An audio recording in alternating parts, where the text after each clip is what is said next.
Unit 1, the Alphabet and Grammar of Geometry, Preview Video 1.3, Geometry, Grammar, and Logic. Take a moment, close your eyes, inhale through your nose.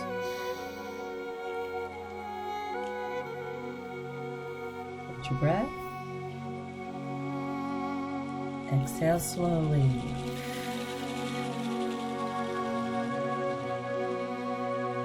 Keep your eyes closed for about 10 more seconds.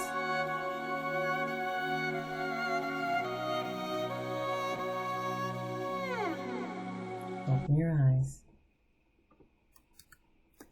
We are right here in your preview video notes. Make sure you get a date, time, location, as well as a parent sign-off, that they are aware you did these notes on your own. We're going to be talking about grammar today. Grammar. When you learn a new language, you start, of course, with the alphabet, and then you go to words, and then you put words together to make sentences, which involve grammar. For us in geometry, we started with the alphabet of point, line, ray, plane, and segment. We put it together for our first word, which was angle. Today we're going to be talking more about the logic behind the mathematics we are learning, and it is called inductive and deductive reasoning.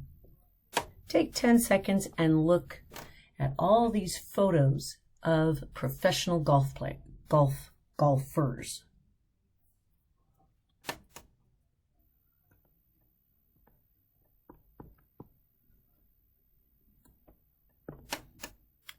I'd like you to fill out, what piece of clothing do you see in every single photo?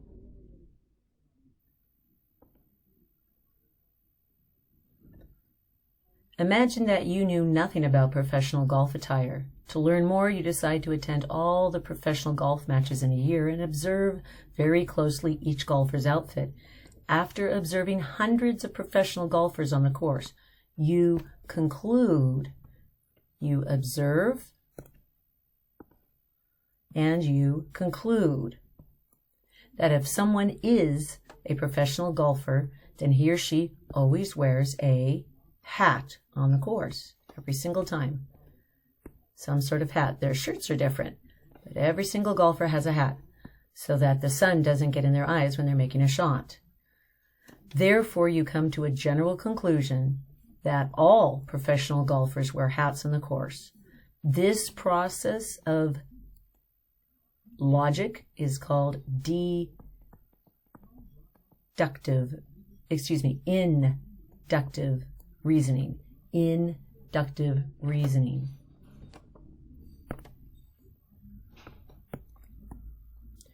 So there's two types of reasoning that we're going to be using in geometry, inductive and deductive. The example with the golfers that we just did is called inductive reasoning. Let me explain. The golfers, you took in multiple observations.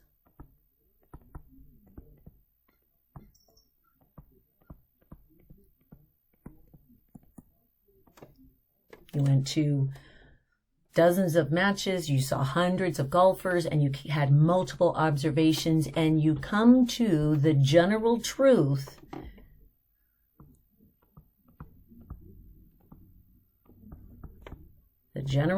that if you're a golfer, you wear a hat on the course. That's called inductive information. You take in observations and come to a aha moment.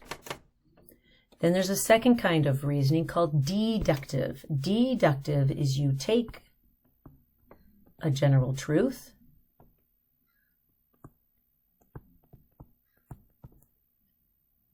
and you apply it to a specific situation. That's where the pointing, you're applying it to something specific.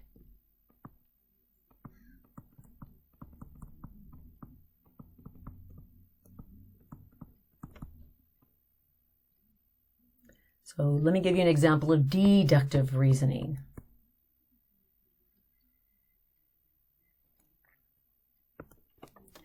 Back to the golf example.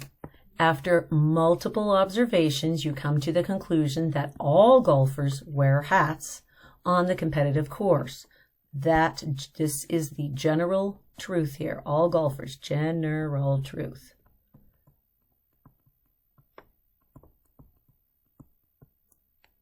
That started with multiple observations. Now, let's say you meet a Mr. Tin Vu at a restaurant, fancy restaurant, shirt and tie, jacket, the whole 9 yards. And he tells you he's a professional golfer. He's sitting in a restaurant in a full suit and tie. What assumption can you make about his choice of clothing when he's on the golfing green? I'd like you to write down an observation here. What assumption based on this general truth can you make specifically about our golfer, Mr. Tin Vu? I'd like you to write your conclusion there. I'm not going to write it in for you. So, inductive reasoning discovers truth. Deductive reasoning applies truth to a specific situation. Inductive discovers truth. Deductive applies truth. Take a moment on this page. You're going to read through these two scenarios on your own, underlining keywords, and you're going to determine whether they're an example of what would be considered inductive reasoning or deductive reasoning. Stop the video and do this on your own.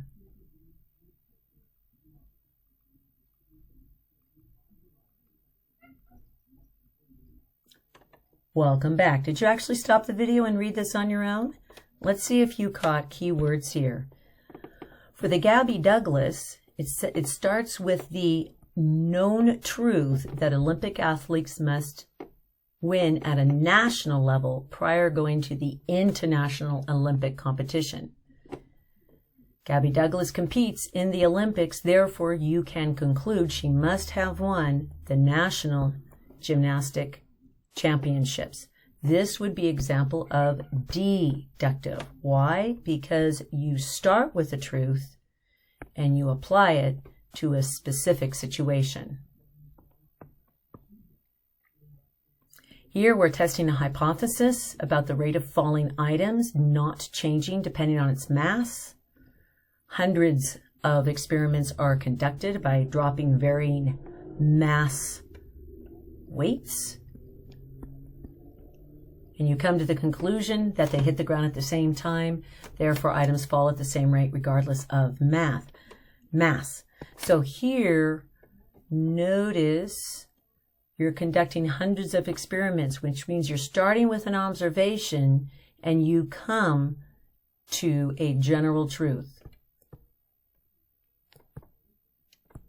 This would be considered inductive reasoning. How this applies to geometry. In this geometry class, most of the discovering truth process, most, not all, but most of the inductive discovered geometry truths have been solidified over literally thousands of years by hundreds of great mathematicians. Some of them you may have been familiar with. Of course, there's Pythagoras, famous for the Pythagorean theorem, Plato, Euclid for planar geometry, Hypatia, a Greek mathematician, examined geometry and the orbit of planets, Brahmanputra, also astronomy and geometry of the planets and the concept of zero, and Khayyam, which applied geometry to quadrilaterals and parallel lines. So all of these mathematicians engaged in the process of inductive logic, which means they discovered truth.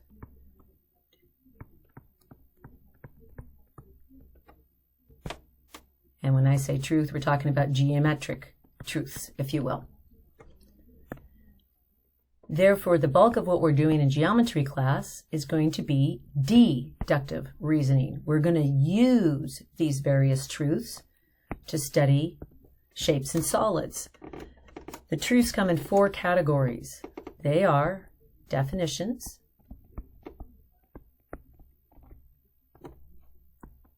properties,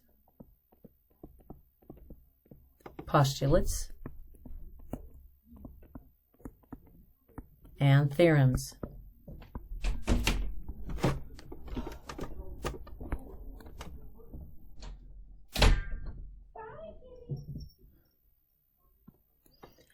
We're going to review a few of these algebraic truths very briefly.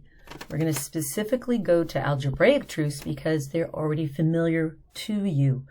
Go to your reference booklet, please, and you want to find these algebraic properties. Algebraic properties in your reference booklet.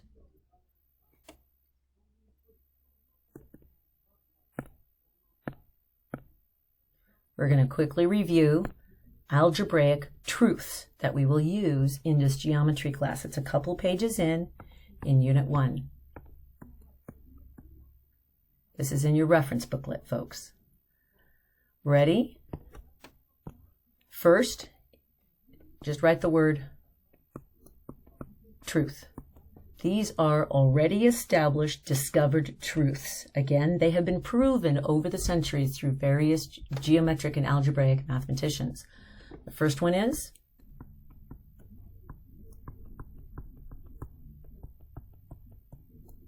the distributive property, of course.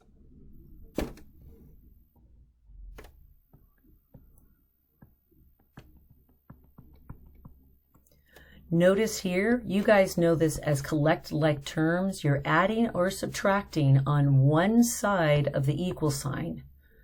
One side of the equal sign. That's called addition and subtraction of real numbers. You're working on one side of the equal sign. That would be addition and subtraction. Same thing, multiplication and division. One side of the equal sign. If you're multiplying here, since you're on the same side of the equal sign, it is perfectly acceptable to go ahead and cancel and factor things out.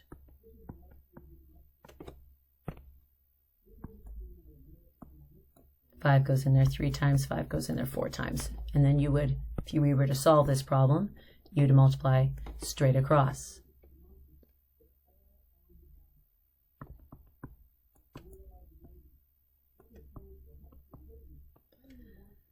So notice that's addition, subtraction, multiplication, and division of real numbers.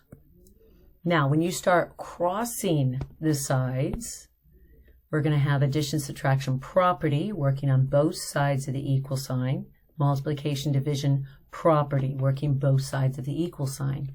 So if I were to solve for x here and do this,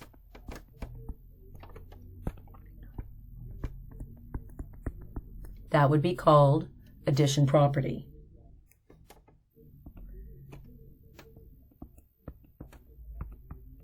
Multiply both sides, one on each side of the equal sign. That would be considered multiplication property.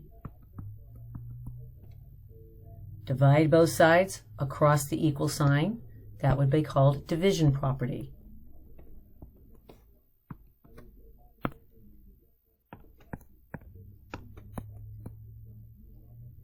Multiplying across an equal sign. Always draw your cross multiplication arrows, please.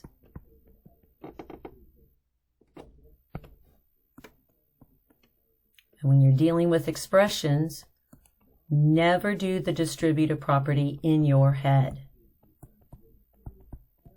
Always write that step out, grab and distribute. Grab and distribute. Then you have the square and square root property. If I have x squared equals 64, the opposite of squaring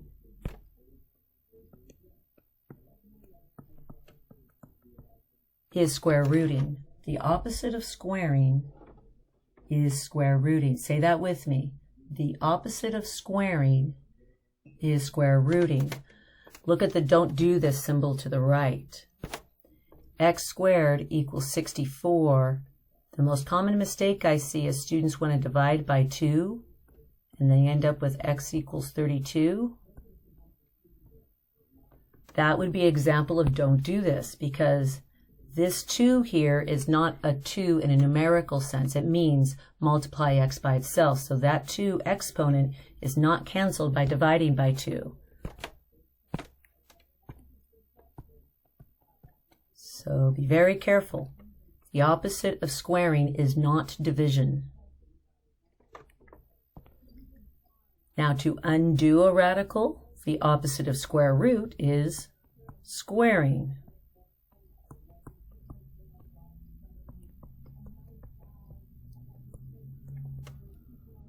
Substitution property says if 3x equals something, you can substitute a value for x.